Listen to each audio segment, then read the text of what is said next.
Engineer محمد علی مرزا یہ دوسرا گمراہ شخص ہے، بلکہ اگر میں کہوں تو مبالغہ نہیں ہوگا، جاوید احمد غامدی کا یہ شاگرد ہے۔ وہ اپنے بیانات میں، اپنے لیکچرز کے اندر موقع بموقع جاوید احمد غامدی کی تائید کرتا رہتا ہے۔ اب یہ کون ہے؟ پہلے اس کا بیک گراؤنڈ میں معلوم کر لیجئے، یہ شخص کون ہے؟ اس کا نام ہے محمد علی مرزا۔ ان کی پیدائش کب ہوئی؟ سن 1977 میں، 1977 میں ان کی پیدائش ہوئی۔ اور کہاں پیدا ہوئے؟ یہ بھی پڑوسی ملک کا ہے، پاکستان کا ایک صوبہ پنجاب ہے، وہیں جہلم نام کا ایک تاریخی شہر آباد ہے جو دریائے جہلم اور جی ٹی روڈ کے درمیان واقع ہے، اسی کی طرف منسوب ہو کر جہلمی کہلاتا ہے، یہ وہاں کا رہنے والا ہے۔ تعلیمی قابلیت کیا ہے مرزا کی؟ محمد علی مرزا نے انگریزی تعلیم حاصل کی، انجینئرنگ اس نے حاصل کی، اور اس کے بعد پھر کیا ہوا؟ سرکاری محکمے میں 19ویں اسکیل کا انجینئر ہے۔ اس نے کسی دینی ادارے سے باضابطہ تعلیم حاصل نہیں کی ہے، باضابطہ کسی دینی ادارے سے اس نے تعلیم حاصل نہیں کی، نہ ہی وہ کسی دینی ادارے کا سند یافتہ ہے۔ مرزا محمد علی انجینئر کی ذہنی آوارگی آپ سماعت کیجئے، ذہنی اعتبار سے وہ کیسے آوارہ ہیں۔ مرزا نے اس گھرانے میں آنکھیں کھولی جن کا مکتب فکر بریلوی تھا، اس گھرانے میں انہوں نے پہلے آنکھ کھولی تھی، اور کتنے سال تک اسی مکتب فکر سے وابستہ رہے؟ 31 سال تک وابستہ رہے۔ اور پھر اس کے بعد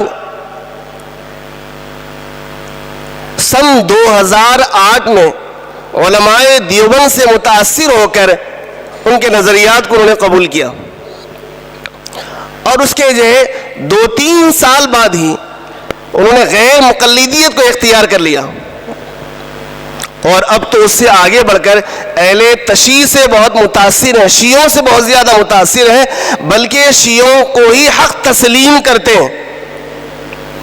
یہ ذہنی آوارگی ہے۔ آدمی جب اہل علم سے، اہل فکر سے جڑا ہوا نہیں ہوتا ہے، اور پھر خود ساختہ مولوی بن جاتا ہے اور خود ساختہ اسلامی اسکالر بن جاتا ہے، تو ذہنی آوارگی چھلکنے لگتی ہے۔ وہ پہلے تو خود مسائل بیان کرتا ہے، اس کے بعد علماء پر تنقید کرتا ہے، پھر اس کے بعد آخر میں بڑھ کر خود سے مسائل بیان کرنے لگ جاتا ہے، جس کے نتیجے میں خود بھی گمراہ ہوتا ہے اور لوگوں کو بھی گمراہ کرتا ہے۔ یہ انجینئر مرزا کی ذہنی آوارگی ہے، یہاں سے وہاں، وہاں سے یہاں، یہاں سے وہاں، اور اخیر میں اب اہل تشیع کے گود میں جا کر بیٹھے ہیں، اور بلکہ انہی کو حق سمجھ رہے ہیں۔ ان کی مصروفیت کیا ہے یہ بھی میں آپ کو بتا دوں۔ یہ جو سوشل میڈیا پہ جو آئے ہیں، کب سے آئے ہیں؟ 2014 میں سوشل میڈیا سے وابستہ ہوئے، یوٹیوب کے ذریعے سے آن لائن مذہبی دروس دینے لگے، اور اس کے علاوہ جہلم میں ایک ریسرچ اکیڈمی بھی یہ چلاتے ہیں۔ 2014 سے یہ مستقل یوٹیوب پر آ رہے ہیں، اور اپنے انہوں نے جو چینل بنایا ہے، اور ریسرچ اکیڈمی بھی انہوں نے قائم کی ہے، اور مستقل جو ہے مختلف عنوانات کے ذریعے سے وہ لیکچرز دیتے ہیں، اور دنیا میں بہت سارے لوگ جو آزاد ذہنیت کے حامل ہیں وہ ان کے بیانات سنتے ہیں اور گمراہ ہوتے ہیں۔ ان کا دجل اور فریب کیا ہے، دھوکہ دینے کا انداز کیا ہے، یہ آپ سنیے۔ مرزا اکثر دھوکہ اور فریب کی زبان استعمال کرتے ہیں، یہ مستقل علماء کرام پر زبان درازی کرتے ہیں، قرآن پاک کی تفسیر میں روایات اور اصول تفسیر سے ہٹ کر اپنا دماغ استعمال کرتے ہیں، اسی طرح اپنی سمجھ کے مطابق احادیث کی تشریح کرتے ہیں، یہ ان کا مزاج ہے۔ جب مستند عالم نہیں ہوں گے تو یہی کام کریں گے۔ کوئی شخص عالم نہیں بن سکتا ہے اور عالموں جیسا کام کرنا چاہتا ہے تو سب سے پہلا اس کا کام یہ ہوتا ہے کہ علماء پہ تنقید کرتا ہے. کیوں؟ عوام کو اپنی طرف متوجہ کرنے کے لیے یہ طریقہ اختیار کرتا ہے. انہوں نے یہ طریقہ اختیار کیا, علماء پر مستقل تنقیدیں کرتے ہیں اور دجل و فریب کا مظاہرہ بھی کرتے ہیں, تلبیس کا مظاہرہ بھی کرتے ہیں, دھوکہ بھی دیتے ہیں. حدیث ہے کچھ, الفاظ کچھ اور ہیں, درمیانی الفاظ حذف کرتے ہیں اور حدیث بیان کرتے ہیں. اور جو لوگ احادیث سے واقف نہیں ہیں وہ اس سے متاثر ہوتے ہیں, اور اس سے آگے حدیث کے الفاظ تو وہی نقل کرتے ہیں لیکن مفہوم اپنی طور سے اپنی طرف سے بیان کرتے ہیں. علماء حق نے وہ مفہوم بیان نہیں کیا ہے, صحابہ نے وہ اس کی تشریح نہیں کی ہے, وہ خود سے تشریح کرتے ہیں اور خود سے مفہوم نکالتے ہیں. جبکہ علماء کون ہیں؟ علماء کوئی معمولی اشخاص نہیں ہیں. رسول اللہ صلی اللہ علیہ وسلم نے امت کے علماء کرام کو آسمان کے ستاروں سے تشبیہ دی ہے. رسول اللہ صلی اللہ علیہ وسلم کا ارشاد ہے, آپ صلی اللہ علیہ وسلم نے علماء کرام کے بارے میں فرمایا, زمین میں علماء کی مثال ایسی ہے جیسے آسمان میں ستاروں کی, جن کے ذریعے بر و بحر کی تاریکیوں میں راستے کی رہنمائی حاصل کی جاتی ہے. اگر ستارے بے نور ہو جائیں تو راستے پر چلنے والے بھٹک جائیں. مسند احمد کی روایت. اللہ کے نبی صلی اللہ علیہ وسلم علماء کرام کو آسمان کے ستاروں سے تشبیہ دیتے ہوئے فرما رہے ہیں, علماء کی رہنمائی میں اگر آپ رہو گے تو منزل مقصود تک پہنچو گے, اگر علماء کی رہنمائی سے ہٹ کر خود سے اگر آگے بڑھنے کی کوشش کرو گے گمراہی تمہارا مقدر بنے گی. اور ایسے متبرک اشخاص کو اور ایسی مقدس جماعت کو, علماء کی جماعت کو یہ برا بھلا کہتا ہے مرزا, یہ اس کا وتیرہ ہے. پہلے تو صرف اپنے نظریات پیش کرنے لگے تھے مرزا صاحب, آگے بڑھتے بڑھتے ایک جماعت ہی قائم کر دی انہوں نے بھی. جماعت کا کیا نام رکھا؟ آپ یوٹیوب پہ بھی سرچ کیجئے, آپ کو مل جائے گا. اور میرے پاس اخیر میں آپ کو بتاؤں گا کہ یہ کہاں سے یہ مواد لیا گیا ہے, اور آپ بھی اگر یوٹیوب پہ سرچ کریں گے تو آپ کو بھی مل جائیں گی یہ ساری کی ساری باتیں. ان کا کہنا یہ ہے کہ مسلم علمی کتابی, یہ ان کی جماعت کا نام ہے, مسلم علمی کتابی, 24 فروری 2020 کو مرزا نے اس فرقے کی بنیاد ڈالی. اور ان کا کہنا ہے کہ جب بریلوی مسلمان ہو سکتے ہیں تو مسلم علمی کتابی کیوں نہیں ہو سکتے؟ دلیل دیکھیے ان کی آپ. اب آئیے فرق کیا ہے مرزا کے عقائد و نظریات میں اور اہل سنت والجماعت کے عقائد و نظریات میں کیا فرق ہے؟ وہ کہتے ہیں کہ میں تمام فرقوں سے بری ہوں, میرا فرقہ صرف علمی کتابی ہے. سب فرقوں سے برات کا اظہار کرتے ہیں. تو معلوم کیا ہوا, ان کی نظر میں ان کے علاوہ جتنے فرقے ہیں یہ سب کے سب گمراہ ہیں. حالانکہ عجیب بات ہے, میں آپ سے نقل کرنا چاہ رہا ہوں. حالانکہ مرزا ایک طرف تو تمام فرقوں کے ماننے والوں کو حتیٰ کہ شیعوں کو بھی مسلمان کہتے ہیں, اور دوسری طرف فرقہ بندی کو غلط اور اسلام کے خلاف قرار دیتے ہیں. مرزا کے نزدیک کسی فرقے میں شامل ہونا گویا اسلامی تعلیمات کے خلاف ہے. اس کی یہ سوچ غلط ہے. حالانکہ فرقے کا مطلب جماعت یا گروپ ہوتا ہے. بس اگر کسی منہج اور طریقہ صحابہ کرام اور سلف صالحین سے ہے تو وہ صراط مستقیم پر ہے. حدیث میں خود فرقے کا لفظ آیا ہے. آپ صلی اللہ علیہ وسلم نے فرمایا یہود میں 71 فرقے ہوئے, 1 جنتی اور 70 دوزخی. اور پھر آگے آپ نے فرمایا, قسم کھا کر فرمایا کہ میری امت میں 73 فرقے ہوں گے, 1 جنت میں جائے گا اور 72 فرقے دوزخ میں جائیں گے. آپ سے پوچھا گیا کہ وہ جنت میں جانے والا فرقہ کون ہوگا؟ آپ صلی اللہ علیہ وسلم نے ارشاد فرمایا الجماع ما انا علیہ واصحابی, جو میرے اور میرے صحابہ کے طرز عمل پر چلے گا وہ جنت کے اندر جائے گا. ابن ماجہ کی حدیث ہے. فرقے کا مطلب یہ نہیں ہے کہ پورے کے پورے گمراہ ہیں, بلکہ آپ صلی اللہ علیہ وسلم نے فرمایا کہ میری امت کے اندر بھی 73 فرقے ہوں گے, 1 جنتی ہوگا اور باقی سب ناری ہوں گے, جہنمی ہوں گے. مرزا کی گستاخیاں کیا ہیں ذرا وہ بھی سن لیجئے. یہ گستاخ صحابہ ہیں. مرزا انجینئر محمد علی گستاخ صحابہ ہے، منکرین ختم نبوت کا حامی ہے.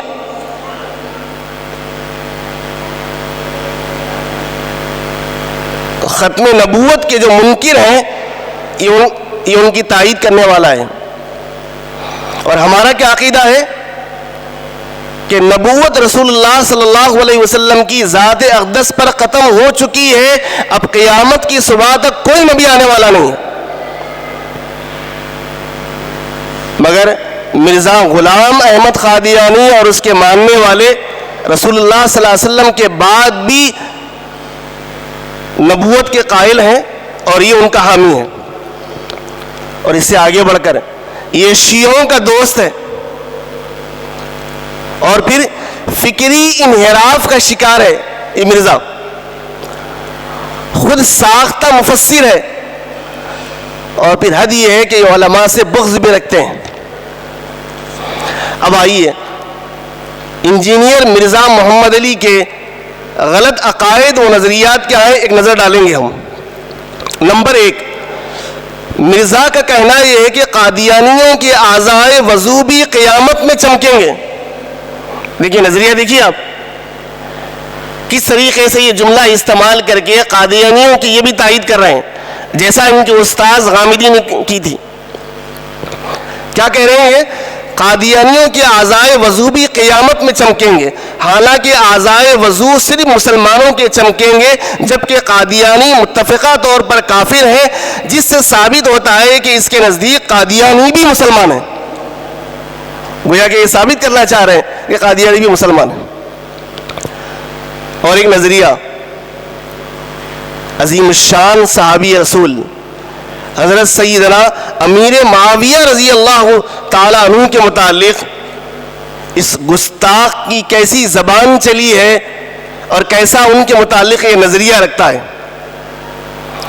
حضرت امیر معاویہ رضی اللہ تعالیٰ عنہ کو نعوذ باللہ یہ بدعتی سمجھتا ہے. اور مرزا کا کہنا یہ ہے کہ اللہ تبارک و تعالیٰ ان سے ناراض تھے. کس سے ناراض تھے؟ حضرت امیر معاویہ رضی اللہ تعالیٰ عنہ سے اللہ تبارک و تعالیٰ ناراض تھے کہتے. یہ مرزا بول رہے ہیں. اور حضرت امیر معاویہ رضی اللہ تعالیٰ عنہ بدعتی تھے کہتے اور یہ سنتی ہیں.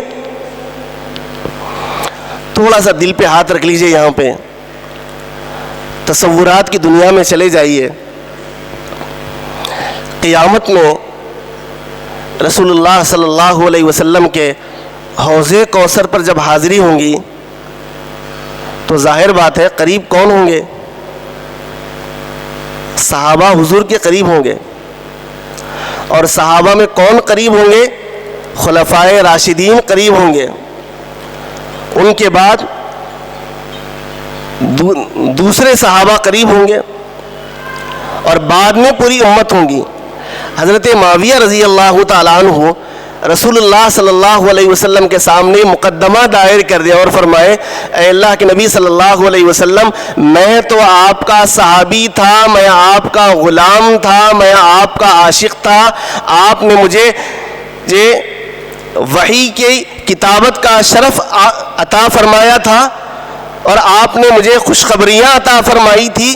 اس کے باوجود 1400 سال کے بعد اس دھرتی پر ایک ملک میں ایک شخص پیدا ہوا جو پیشے سے انجینئر تھا لیکن اپنے آپ کو اسلامی اسکالر کہلاتا تھا اور ہزاروں لاکھوں لوگوں کے سامنے وہ مجھے بدعتی کہتا تھا. آپ فیصلہ فرمائیے کہ میں سنتی تھا یا میں بدعتی تھا. آپ ذرا تصورات کی دنیا میں جا کے دیکھیے اللہ کے نبی صلی اللہ علیہ وسلم کیا فرمائیں گے اور اس وقت اس مرزا کا کیا حال ہوگا. جبکہ ہمارا عقیدہ ہے الصحابۃ کلہم عدول، یعنی تمام صحابہ تقوی کے اعلیٰ مقام پر فائز تھے.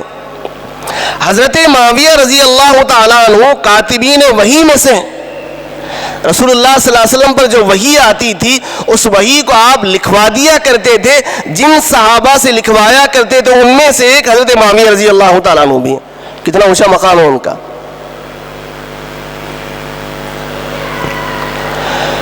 رسول اللہ صلی اللہ علیہ وسلم نے حضرت امیر معاویہ رضی اللہ تعالیٰ عنہ کی فضیلت بیان کرتے ہوئے ارشاد فرمایا. کیا ارشاد فرمایا؟ اے اللہ اسے ہدایت یافتہ بنا اور اس کے ذریعے لوگوں کو ہدایت دے. کس کے بارے میں فرما رہے ہیں آپ؟ حضرت امیر معاویہ رضی اللہ تعالیٰ عنہ کے بارے میں. یہ حدیث ترمذی میں موجود ہے. حدیث نمبر 3842 ہے. اور ایک جگہ آپ نے حضرت امیر معاویہ رضی اللہ تعالیٰ عنہ کے بارے میں ارشاد فرمایا میری امت کا پہلا لشکر جو سمندر میں جہاد کرے گا ان سب کے لیے جنت ہے. یہ حدیث بخاری میں موجود ہے. 2924 حدیث نمبر ہے. اور علماء کرام فرماتے ہیں یہ جہاد حضرت امیر معاویہ رضی اللہ تعالیٰ عنہ کے زمانے میں ہوا تھا اور اس جہاد میں حضرت امیر معاویہ رضی اللہ تعالیٰ عنہ بھی موجود تھے. آپ نے تو خوشخبری سنا ان کے بارے میں. فرمایا کہ وہ جو جہاد پہ جائیں گے وہ سب کے سب جنتی ہیں. حضرت امیر معاویہ بھی جنتی ہیں. اس جنتی کو یہ ظالم بدعتی کہہ رہا ہے.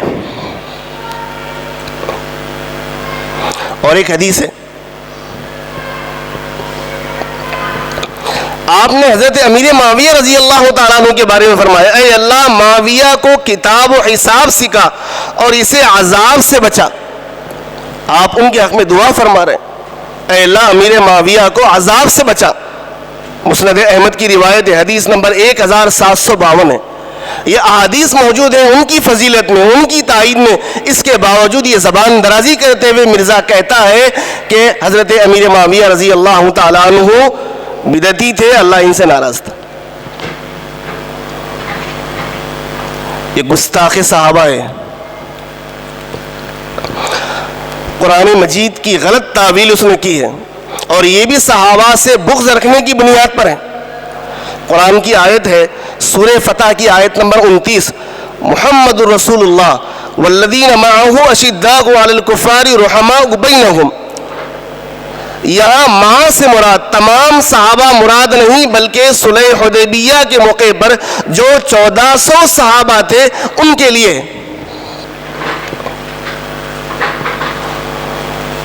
قرآن کی اس آیت کا غلط تشریح کرتے ہوئے انکار کر رہا ہے. یہاں تمام صحابہ مراد نہیں ہے, صرف صلح حدیبیہ کے موقع پہ جو 1400 صحابہ موجود تھے ان کے بارے میں یہ آیت اتری ہے, یہ کہنا ہے. گستاخی کے الفاظ دیکھیے آگے آپ. وہ لوگ جو فتح مکہ کے بعد معافی مانگ کر اسلام میں داخل ہوئے پوری زندگی اسلام کی پیٹھ میں خنجر گھونپتے رہے اور بعد میں موت کے ڈر سے اسلام قبول کیا, ان کے اوپر یہ آیت لگانا قرآن پاک کے ساتھ خیانت ہے. یہ اپنے لیکچر میں, اس کا لیکچر ہے 69 نمبر, اس کے اندر اس نے جو ہے یہ بات کہی ہے. مرزا کی جہالت پر مبنی باتیں آپ دیکھیے. اگر کوئی آیت خاص واقعہ پر نازل ہو مگر اس کے الفاظ عام ہو تو ہرگز مطلب خاص نہیں ہے. سب مسلمان جانتے ہیں کہ آیت زہار سیدنا اوس بن ثابت رضی اللہ تعالیٰ عنہ کے بارے میں نازل ہوئی لیکن حکم عام ہے. لیان کی آیت سیدنا بلال بن امیہ کے واقعے پر نازل ہوئی مگر سارے مسلمان اس حکم میں شامل ہیں. دور صحابہ سے آج تک کسی نے بھی اس آیت کو اہل شجر کے ساتھ خاص نہیں کیا. اگر خاص کیا ہے تو مرزا نے خاص کر دیا ہے.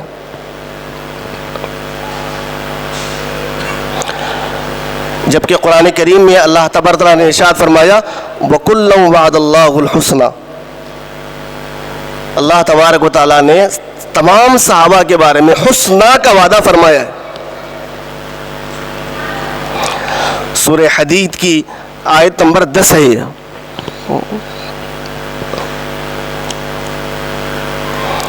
اور ایک آگے بڑھ کے دیکھیے مرزا صحابہ کے بارے میں کیا کہتا ہے. بعض صحابہ فتح مکہ کے بعد ڈر کر اسلام قبول کیے تھے. نعوذ باللہ, یہ عقیدہ ہے مرزا کا. بعض صحابہ جو فتح مکہ کے بعد اسلام قبول کیے تھے وہ ڈر کے اسلام قبول کیے تھے. مرزا کہتا ہے کہ سب سے پہلے مسلمان حضرت علی رضی اللہ تعالیٰ عنہ ہے، نیز کہتا ہے کہ روحانی طور پر حضرت علی پہلے خلیفہ ہیں اور سیاسی طور پر حضرت ابوبکر ہیں پہلے خلیفہ. یہ بغض ہے حضرت ابوبکر صدیق رضی اللہ تعالیٰ عنہ ان کے متعلق. گویا کہ یہ در پردہ شیعہ ہے، شیعوں کا عقیدہ ہے حضرت علی رضی اللہ تعالیٰ عنہ پہلے خلیفہ ہیں. اہل سنت والجماعت کا عقیدہ ہے کہ حضرت ابوبکر صدیق رضی اللہ تعالیٰ عنہ پہلے خلیفہ ہیں. اکثر لوگ بولتے ہیں دمادم مست قلندر علی کا پہلا نمبر. یہ جو اشعار ہیں یہ شیعوں کی کارستانی ہے، یہ اہل سنت والجماعت کے عقیدے کے خلاف ہے. وہ کہتے ہیں، شیعہ کہتے ہیں یہ دمادم مست قلندر علی کا پہلا نمبر، جبکہ ہم کہتے ہیں کہ دمادم مست قلندر علی کا چوتھا نمبر. علی چوتھے نمبر پہ ہیں، حضرت ابوبکر صدیق رضی اللہ تعالیٰ عنہ پہلے نمبر پہ ہیں. اور مرزا ساتھ ساتھ میں یہ بھی کہتا ہے کہ حضرت ابوبکر صدیق رضی اللہ تعالیٰ عنہ پہلے مسلمان نہیں ہیں، جبکہ حدیث ہے سیدنا ابوبکر صدیق رضی اللہ تعالیٰ عنہ سب سے پہلے ایمان لانے کو کئی صحابہ روایت کرتے ہیں. حدیث ہے اللہ تعالیٰ نے تمہاری طرف مبعوث کیا تو سب نے کہا تو جھوٹ بولتا ہے، یہ آپ صلی اللہ علیہ وسلم کا ارشاد ہے. جبکہ ابو بکر نے کہا آپ نے سچ فرمایا. وقال ابو بکر صدقہ. رسول اللہ صلی اللہ علیہ وسلم کو جب نبوت عطا ہوئی تو کئی لوگوں نے نبوت کا انکار کیا، لیکن سب سے پہلے جنہوں نے تصدیق کی مردوں میں وہ حضرت ابوبکر صدیق رضی اللہ تعالیٰ عنہ تھے. بخاری میں یہ روایت موجود ہے، حدیث نمبر 3661 ہے اور حضرت عمر رضی اللہ تعالیٰ عنہ سے مروی ہے. اور جبکہ مرزا کا عقیدہ، اس کا نظریہ اس کے بالکل خلاف ہے. اس کے علاوہ باطل نظریات کیا ہے میں آپ کو بتا رہا ہوں. وقت بالکل جو ہے ختم ہو چکا ہے، آپ کو بتا رہا ہوں. میں 2-3 منٹ میں اپنی بات ختم کروں گا. حضرت عثمان رضی اللہ تعالی عنہ کے متعلق یہ کیا کہتا ہے؟ حضرت عثمان رضی اللہ تعالی عنہ کے خلاف بغاوت کرنے والوں کا موقف درست تھا. سیدنا عثمان رضی اللہ تعالیٰ عنہ نظام خلافت چلانے میں بہت سی غلطیاں کی. یہ کتنے ماہر ہیں دیکھیے آپ. سیدنا عثمان ابن عفان رضی اللہ تعالیٰ عنہ کی دور خلافت پر یہ انگلی اٹھا رہے ہیں اور کہہ رہے ہیں کہ دور خلافت چلانے میں ان سے غلطیاں ہوئی ہیں. یہ ان کی بھی اصلاح کرنے چلے گئے، صحابہ کی اصلاح کرنے جا رہے ہیں. اور اس سے آگے دیکھیے خالد بن ولید رضی اللہ تعالیٰ عنہ کو نبی کریم صلی اللہ علیہ وسلم نے صحابیت سے نکال دیا تھا. حالانکہ احادیث موجود ہیں رسول اللہ صلی اللہ علیہ وسلم نے انہیں سیف اللہ کا خطاب عطا فرمایا.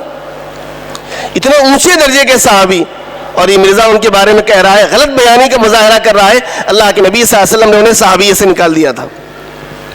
اور اس سے آگے بڑھ کے حدیث کے جو ائمہ ہیں نا، ان سے بھی بغض رکھتا ہے. یہ فقہ کے جو ائمہ ہیں ان سے بھی بغض رکھتا ہے. امام ترمذی رحمۃ اللہ علیہ کے بارے میں اس کا کیا کہنا ہے؟ امام ترمذی رحمۃ اللہ علیہ فرقہ واریت کی بیماری میں مبتلا تھے، یہ مرزا کا کہنا ہے. اور آگے دیکھیے جو ائمہ مشاجرات صحابہ کے بیان سے روکتے ہیں ان کے ختنے چیک کرنے چاہیے کہ وہ مسلمان بھی ہے نہیں.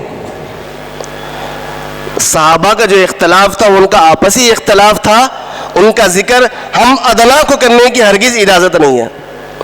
مشاجرات صحابہ اسے کہا جاتا ہے اور اس سے پوری امت روکتی ہے. صحابہ کا جو آپسی اختلاف تھا وہ ان کا اپنا اختلاف تھا.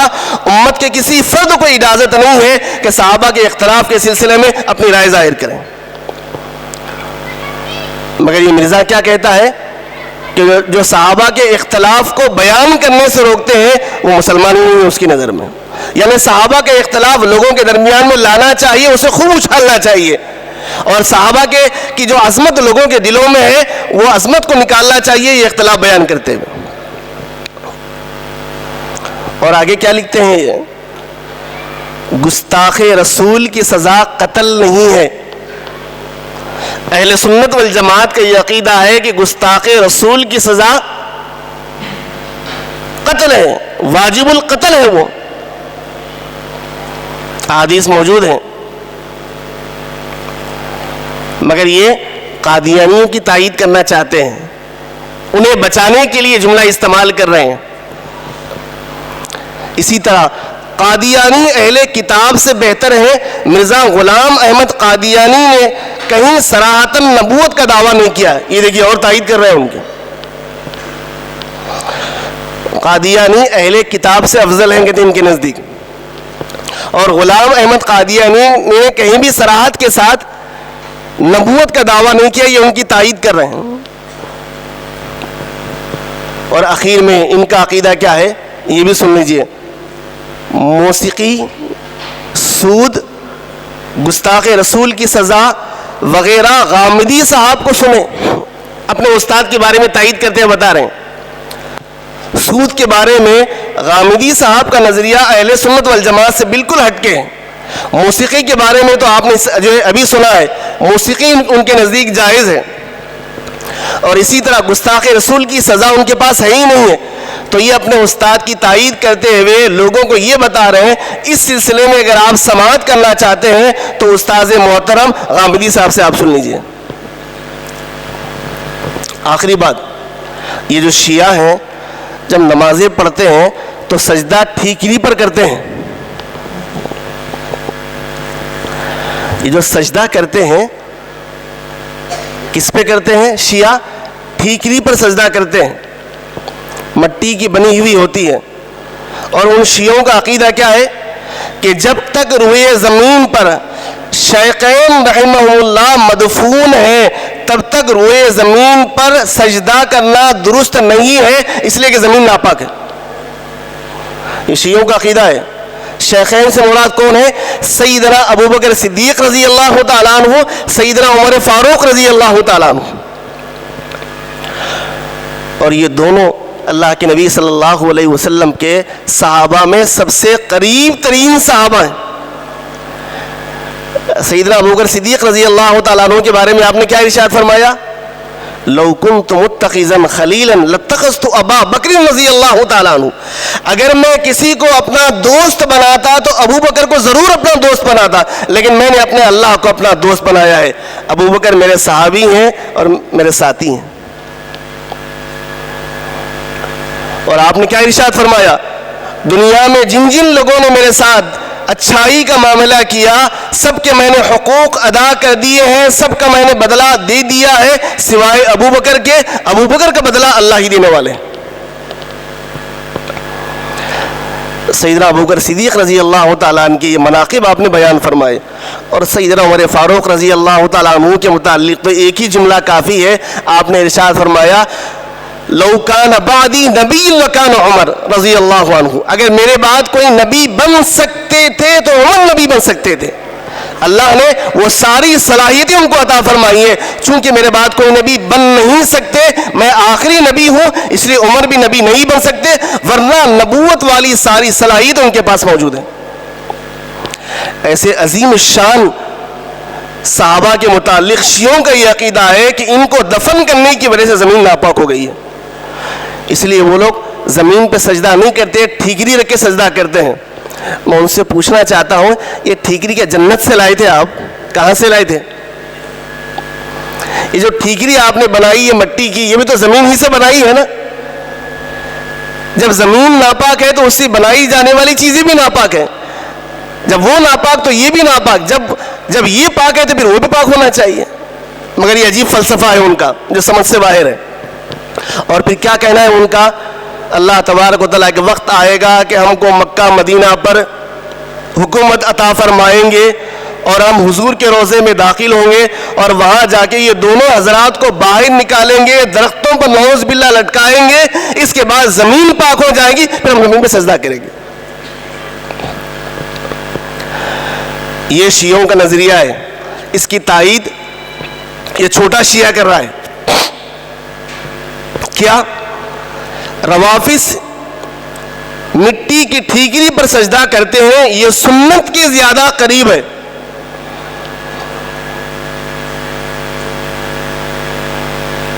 یہ مرزا صاحب کا اجتہاد ہے. یہ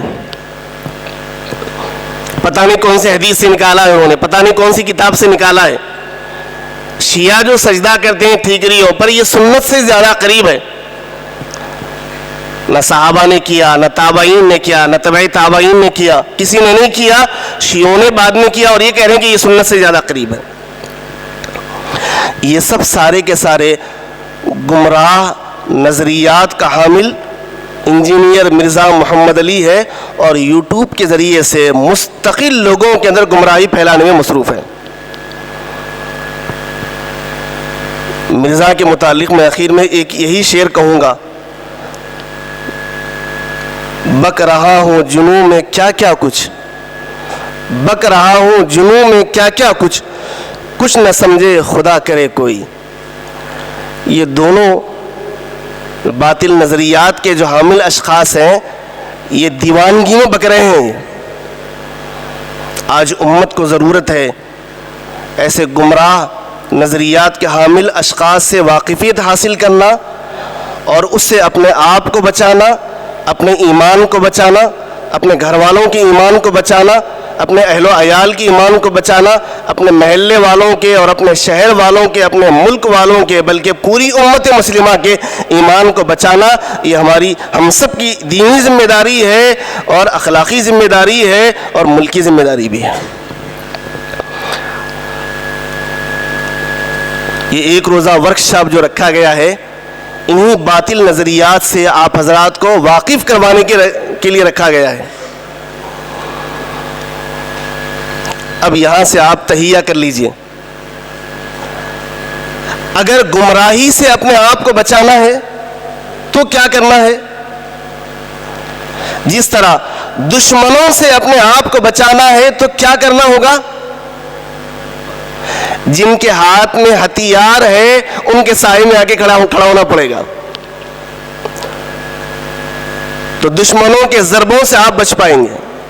یا محفوظ قلعے کے اندر آپ کو جو ہے بند ہو جانا چاہیے، تبھی آپ محفوظ رہ سکتے ہیں. اسی طرح یہ بارش کی مینڈک کی طرح جو نکلنے والے یہ جو اشخاص ہیں، ان کی گمراہی سے اگر ہم بچنا چاہتے ہیں تو دو کام ہم کو کرنا ہے. ایک، اہل سنت والجماعت کے صاحبان میں ہم کو داخل ہونا پڑے گا، اور دوسرے علماء کی صحبت اختیار کرنی ہوگی. جب تک ہم علماء سے کٹ کے رہیں گے، ہمارے اوپر خطرے کی تلوار منڈلا رہی ہے. کبھی بھی ہم گمراہی کے گڑھے میں گر سکتے ہیں، اور جو علماء کے ساتھ رہے وہی محفوظ رہیں گے. اور یہ زمانہ تو فتنوں کا زمانہ ہے. روزانہ ایک نیا فتنہ ابھر رہا ہے، اور فتنے تو دو طرح کے ہیں. ایک خارجی فتنہ ہے، ایک داخلی فتنہ ہے. پوری دنیا ملت واحد بن کے مسلمانوں کے وجود کو مٹانے کی فکر میں لگی ہوئی ہے، ان کے تشخص کو مٹانے کی فکر میں لگی ہوئی ہے، ان سے ان کے دین و ایمان کو چھیننے کی فکر میں لگی ہوئی ہے. ان سے پھر بھی بچنا آسان ہے ہمارے لیے.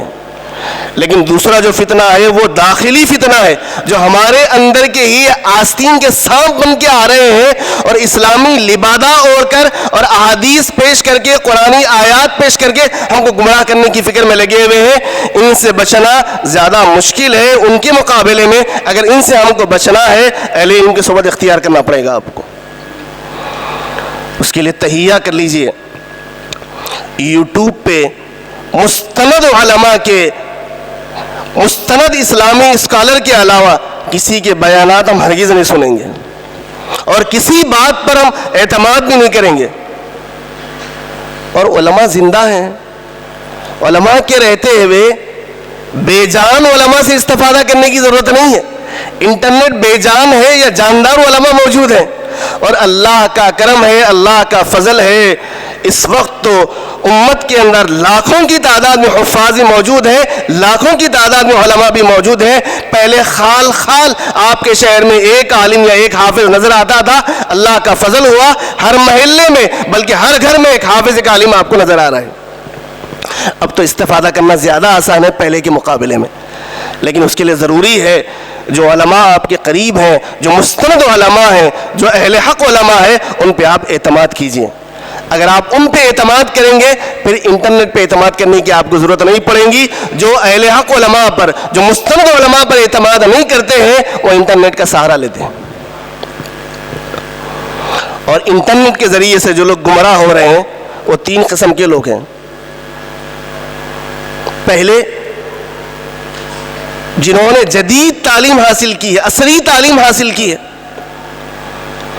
اور دینی تعلیم کی طرف کبھی ان کی توجہ نہیں ہوئی، مستقل عصری تعلیم کے حاصل کرنے میں لگے ہوئے تھے، اور جب عصری تعلیم انہوں نے حاصل کر لی ان کا نظریہ بدل گیا. اب وہ دینی احکام کو، دینی مسائل کو بھی عقل کے ترازو پہ تولنے کی کوشش کرتے ہیں، کبھی بھی کامیاب نہیں ہو سکتے. دین عقل کا نام نہیں ہے، دین نقل کا نام ہے.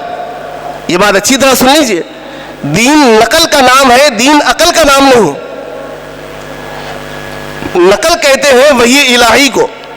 جو کچھ دین ہمارے پاس آیا ہے وحی کے ذریعے سے آیا ہے. رسول اللہ صلی اللہ علیہ وسلم نے جو کچھ فرمایا ہے اللہ کے مرضی کے مطابق فرمایا ہے. وما ينطق عن الهوى ان هو الا وحی یوحى. آپ صلی اللہ علیہ وسلم جو کچھ فرماتے ہیں وہ بھی وحی کا حصہ ہے. تو ہم نقل کے پابند ہیں، عقل کے پابند نہیں ہیں. حضرت امام ابو حنیفہ رحمۃ اللہ علیہ فرماتے ہیں اگر ہم احکام اور مسائل کو عقل کی بنیاد پہ نکالتے تو کہنا یہ چاہیے تھا کہ جب ہم نے موزے پہن لی ہیں، خفین ہم نے پہن لی ہیں، اور جب پیروں میں مسح کرنے کا موقع ہے تو مسح نیچے کرنا چاہیے، یہ عقل کہتی ہے. لیکن نقل کہتی ہے کہ مسح اوپر کرنا چاہیے، حدیث کہتی ہے کہ مسح اوپر کرنا چاہیے، اس لیے ہم مسح اوپر کرتے ہیں، مسح نیچے نہیں کرتے، اس لیے کہ ہم نقل کے تابع ہیں، عقل کے تابع نہیں. وہ جدید تعلیم یافتہ جو لوگ ہیں وہ دین کو عقل کے ترازو پہ تولنے کی کوشش کرتے ہیں، اور یہ جو گمراہ فرقے ہیں یہ عقلی اعتبار سے احکامات بیان کرتے ہیں جس کی وجہ سے یہ جلدی متاثر ہو رہے ہیں. اور دوسرے جو دین سے بالکل نابلد ہیں، تعلیم یافتہ جو بالکل نہیں، اب کوئی بھی نئی چیز آ جائے بڑی خوش ہو جائیں گے. وہ جیسے بدعات اور خرافات جو ہمارے معاشرے کے اندر جو رائج ہو گئے ہیں وہ غیر تعلیم یافتہ لوگوں کے ذریعے سے زیادہ رائج ہوئے. انہوں نے اسی کو دین سمجھ لیا ہے، اس لیے کہ دین سے واقف تو ہے وہ، تو جو بھی چیز آ گئی ہے اور جو بھی لاگے پیش کر دی ہے اسی کو سب کچھ سمجھ رہے ہیں اور اسی کو اختیار کر رہے ہیں. دوسرے لوگ جو ان کو فالو کر رہے ہیں، جو ان کے فالوورز ہیں، وہ دین سے بالکل نا واقف ہیں، علماء سے مستقل کٹے ہوئے ہیں، جس کا نتیجہ ہے ان کی باتیں سن رہے ہیں اور خوش ہو رہے ہیں اور متاثر ہو رہے ہیں، گمراہ ہو رہے ہیں. اور تیسرے جو تذبذب کا شکار ہیں، وہ کیا علماء سے منسلک نہیں ہیں، کچھ جانتے ہیں لیکن علماء سے منسلک نہیں ہیں، اور علماء پر مکمل ان کا اعتماد نہیں ہے، جس کی وجہ سے یہ متزلزل ہو رہے ہیں، کبھی ادھر جاتے ہیں تو کبھی ادھر جاتے ہیں. جیسے یہ دونوں خود گئے ہیں، جاوید احمد غامدی اور انجینئر محمد علی مرزا، یہ کبھی ادھر کبھی ادھر کبھی ادھر کبھی ادھر. یہ علماء سے نہیں جڑنے کا نتیجہ تھا. پھر آخر میں چل کے کیا ہو گیا، انہوں نے خود ایک اپنی جو ہے ایک مذہب کی بنیاد ڈال دی اور خود بھی گمراہ ہوئے اور لوگوں کو بھی گمراہ کرنے لگ گئے ہیں. اس لیے تیسری قسم کے یہ لوگ ہیں، ان کے لیے ضروری ہے کہ وہ اہل علم سے جڑے رہیں اور ان سے جو ہے جمے رہیں ان کے ساتھ میں، اور جو کچھ مسئلہ درپیش آ جائیں ان سے آپ جو ہے معلومات حاصل کریں، اپنے عقائد کو درست کریں اور اعمال صالحہ پر گامزن رہیں، علماء کے ساتھ جڑے رہیں. انشاءاللہ اللہ کی ذات سے امید ہے کہ یہ باطل نظریات اور افکار کے جو حامل اشخاص ہیں انشاءاللہ ان کے چنگل میں ہم لوگ پھنسنے والے نہیں ہیں. اور سب سے اہم بات یہ ہے کہ ہم کو اللہ نے جب صاحب ایمان بنایا ہے تو ایمان ساتھ لے کے جانا ضروری ہے. صرف صاحب ایمان ہونا کمال کی بات نہیں ہے، بلکہ ایمان ساتھ لے کے جانا کمال کی بات ہے. اللہ کے نبی صلی اللہ علیہ وسلم نے ارشاد فرمایا جس کا آخری کلمہ لا الہ الا اللہ ہوگا وہ جنت میں جائے گا. کہیں ایسا نہ ہو ہم تو اپنے آپ کو مسلمان جو ہے کہلوائیں اور لوگ ہمیں مسلمان کہیں، لیکن ہمارے افکار بدلنے کی وجہ سے، نظریات بدلنے کی وجہ سے، عقائد بدلنے کی وجہ سے، ان گمراہ لوگوں کے ساتھ وابستہ ہو جانے کی وجہ سے کہیں ہمارا ایمان ہمارے دل سے نہ نکل جائے. لوگ تو ہمیں مسلمان کہہ کے نماز جنازہ پڑھائے، لیکن اللہ اور اس کے رسول کی نظر میں ہم مسلمان نہ ہو تو یہ ہمارے لیے بہت بڑی ہوگی جو ہے بدبختی کی بات ہوگی. اللہ تبارک و تعالی ہم سب کو صحیح راستے پر گامزن رہنے کی توفیق عطا فرمائے اور دین اسلام سے وابستہ رہنے اور صحیح عقائد پر گامزن رہنے کی توفیق عطا فرمائے. آمین یا رب العالمین. وآخر دعوانا ان الحمد للہ رب العالمین. دا میسج میڈیا چینل، اس چینل پر آپ کو مختلف علماء کرام کے لائیو بیانات، نعتیں، مشاعرے دیکھنے کو ملیں گے. اس چینل پر آپ کو مختلف علماء کرام کے اہم اور قیمتی بیانات دیکھنے کو ملیں گے. اس چینل پر آپ کو بہت سارے اہم اور قیمتی بیانات کی شارٹ کلپ دیکھنے کو ملے گی. اس چینل پر آپ کو روزانہ نئے عنوان پر 1 منٹ کی شارٹ کلپ دیکھنے کو ملے گی. ابھی تک اس چینل سے لاکھوں لوگوں نے دینی بیانات دیکھے اور دیکھ رہے ہیں. اگر آپ ابھی تک چینل سے نہیں جڑے ہیں تو ابھی دا میسج میڈیا کے تمام سوشل چینلوں سے جڑے، جیسے جوش، موج، انسٹاگرام، فیس بک، یوٹیوب. دین کی اہم، قیمتی اور مستند معلومات کے لیے آج ہی دا میسج میڈیا سے جڑے. اگر آپ اپنے کسی جلسے یا اجتماع کی معیاری ریکارڈنگ کرانا چاہتے ہیں تو آج ہی ہم سے رابطہ کریں. 8309475649